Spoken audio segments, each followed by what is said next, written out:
Offer വിലക്കുള്ള rinse കൊടുക്കണ്ടേ? 2011 ഏമാസി LDI വണ്ടി 1,45,000 2010 MPFM ആയിരത്തി ഫുൾ ക്വാളിറ്റി വണ്ടി. ഇത് നമുക്ക് 70,000 2015 മോഡല്. പിന്നെ VXI അൾട്ടണ്ണൂർ സെക്കൻഡ് ഓണർ 78,000 ഓടിയത്. 2,10,000 1-2 ലോണും പറ്റും. 98 മോഡല് ഫുൾ ക്വാളിറ്റി വണ്ടി, പുതിയ പേപ്പർ എടുത്ത 1,800. പിന്നെ ഇത് 45,000 ക്വാളിറ്റി കണ്ടില്ല, ഡോറൊക്കെ കിടി പറഞ്ഞ വണ്ടി. 2003 1,800 ഫുള്ള് ക്വാളിറ്റിക്കാരൻ വണ്ടി. ഇത് 45,000. ഈക്കോ 2011 മോഡൽ ഈക്കോ 1,40,000. 2002 സെന്ന് VXI വണ്ടി, ഫുള്ള് ക്വാളിറ്റിക്കാരൻ വണ്ടി.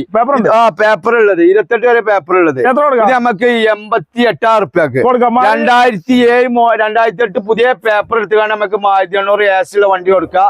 70,000 2006 മോഡല് സെന്ന് VXI വണ്ടി, ഫുൾ ക്വാളിറ്റി AC പവർ സ്റ്റാരിംഗ് ഒക്കെ വരുന്ന വണ്ടി. 85,000 ഓഫറിൽ കൊടുക്കാം. 2005 മോഡൽ VXI സെന്ന് 1,00,000. 2013 ഇയോണ് എവിടെയും കിട്ടാത്ത ഓഫർ പ്രൈസില് 1,40,000. 1,20 ലോണ്. 2006 മോഡൽ LX അൾട്ടോ 50,000 കൊണ്ടേക്കോട്ടെ. ആൾക്കാർ കൊണ്ടേക്കോട്ടെ, നന്നായാ മതി. 2009 മോഡൽ സ്വിഫ്റ്റ് ക്വാളിറ്റിക്കാരൻ വണ്ടി. ഇത് നമുക്ക് 1,80,000 കൊടുക്കാം, പുതിയ പേപ്പർ എടുത്ത്. 2010 VXI അൾട്ടോ ഫുള്ള് ക്വാളിറ്റിക്കാരൻ വണ്ടി. ഇത് നമുക്ക് കൊടുക്കണ വില 1,05,000 കൊടുക്കാം. 1,05,000 കൊണ്ടേക്കോട്ടെ ആൾക്കാര്.